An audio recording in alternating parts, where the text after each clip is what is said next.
8th class की science की worksheet है, हिंदी और इंग्लिश दोनों मीडियम में आई है, तो मैं दोनों में बनाऊंगी, आप लोग ले लेंगे। चलिए तो इसे शुरू करते हैं। तो पहले आप लोग इसे अच्छे से लेबल कर लेंगे, वर्कशीट नंबर डाल देंगे, साइंस, अपना क्लास, अपना नाम, अपनी क्लास टीचर का नाम और डेट आप लोग लिख लेंगे। आज भी हम लोग माइक्रो ऑर्गेनिज्म के बारे में ही पढ़ेंगे, लेकिन अभी तक हम ये पढ़ लेते कि उनसे कैसे दवाइयां बनती हैं या वो किस तरह से हमारे लिए लाभदायक है। आज हम इनका हार्मफुल इफेक्ट पढ़ेंगे, यानी किस तरह से हमें नुकसान भी पहुंचा सकते हैं। ठीक है, चलिए तो आज हम इसको पढ़ते देखिए यहाँ क्या लिखा है। Harmful effects of microorganism. Microorganism के हार्मफुल इफेक्ट्स क्या क्या है। स्पॉइलिंग ऑफ फूड, यानी कि खाने का सड़ जाना, उस पर फंगस लग जाना। आपने अक्सर देखा होगा इस तरह से ब्रेड पे व्हाइट व्हाइट लगा हुआ। अगर आपने फ्रिज में ब्रेड रख दी और आप भूल गए रख के 3-4 दिन तक की, तो उसके बाद आप जब उस ब्रेड को निकालते हैं तो वो वाकई ऐसी ही हो चुकी होती है। उसके बाद यहाँ लिखा है देखिए damage to water bodies, algae bloom, यानी कि अब क्या होता है, जो आपकी काई होती है ग्रीन ग्रीन कलर की पानी के अंदर, वो उसमें फैल जाती है। ये भी एक तरह से बैक्टीरिया माइक्रो ऑर्गेनिज्म है जो फैल जाती है।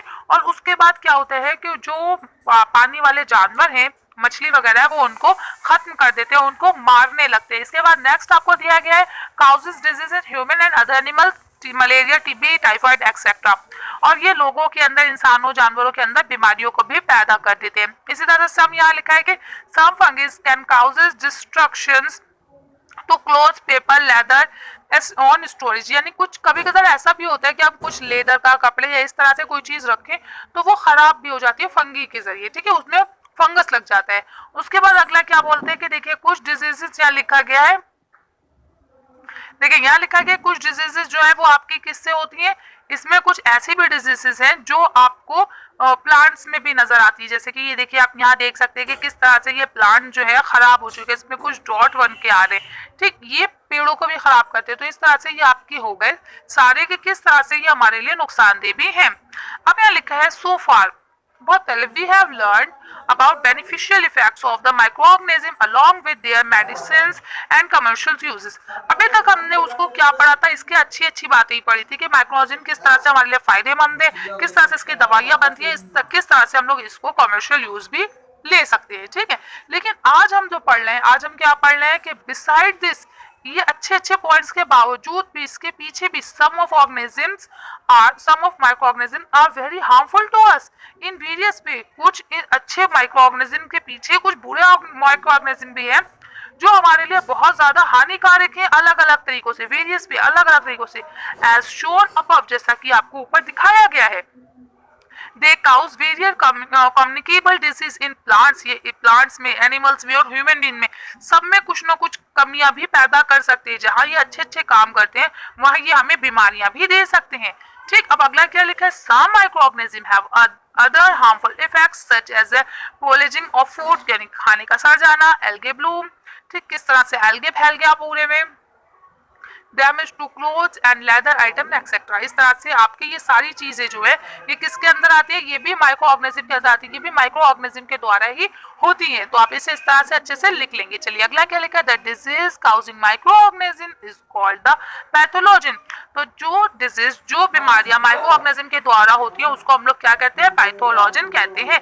These pathogens are transmitted from one infected person to healthy person by various means like communicating blood, water, air, soil, physical contact and through vectors। अब ये देखिए क्या बोलते हैं कि ये जो पॉलीगॉन्स है ना, वो पैथोगॉन्स है ना, ये क्या करते हैं, ये ट्रांसमिट हो जाते हैं एक अच्छे इंसान से, एक अच्छा इंसान जो वहाँ खड़ा है, सेहतमंद है, जो हेल्थी है, स्वस्थ है बिल्कुल, उसके अंदर आ जाते हैं किससे, बीमार व्यक्ति से। और कैसे आते हैं, ये आते हैं टच करने से, किसी के झूठे ग्लास में पानी पीने से, हवा, पानी, मिट्टी, इन सब चीजों से ये फैल के पूरे में फैल जाते हैं। ठीक, तो इस तरह से आप लिख लेंगे। जैसे आजकल कोरोना वायरस चल रहा है, वो भी तो इसी तरह की एक डिजिट है, तभी तो हम लोग को बाहर निकलने को मना किया गया है। क्यों, क्योंकि वो टच करने से, सांस से, हवा से फैलता है, तभी तुम बीमार पड़ रहे हैं, तो इस वजह से मना किया गया है।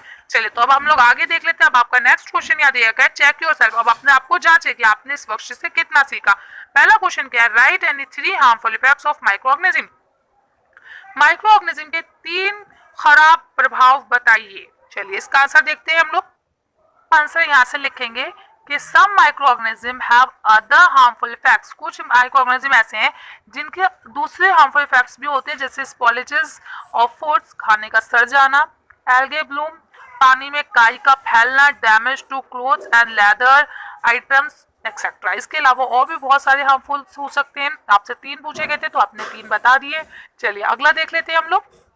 कहीं अगला क्वेश्चन लिखा है why is it advised to keep the food covered, हमें ऐसा क्यों कहा जाता है कि खाने को हमेशा ढक के रखें। चलिए यहाँ आपका अगला क्वेश्चन जो था उसका आंसर आपको ये लिखना है कि इट सैड, ऐसा हमसे इसलिए कहा जाता है टू कीप फूड कवर्ड, कि खाने को ढक के रखो, so that micro organism do not have harmful effects on them which spoil the food the increasing the risk of getting सिक, यानी कि अगर हम खाना खुला रखेंगे तो माइक्रो ऑर्गेनिज्म उस पर अटैक करेंगे, और जब वो उस पर अटैक करेंगे तो क्या होगा, हमारा खाना सड़ जाएगा, और अगर हमने गलती से वो सड़ा हुआ खाना खा लिया तो क्या होगा, हम बीमार पड़ जाएंगे।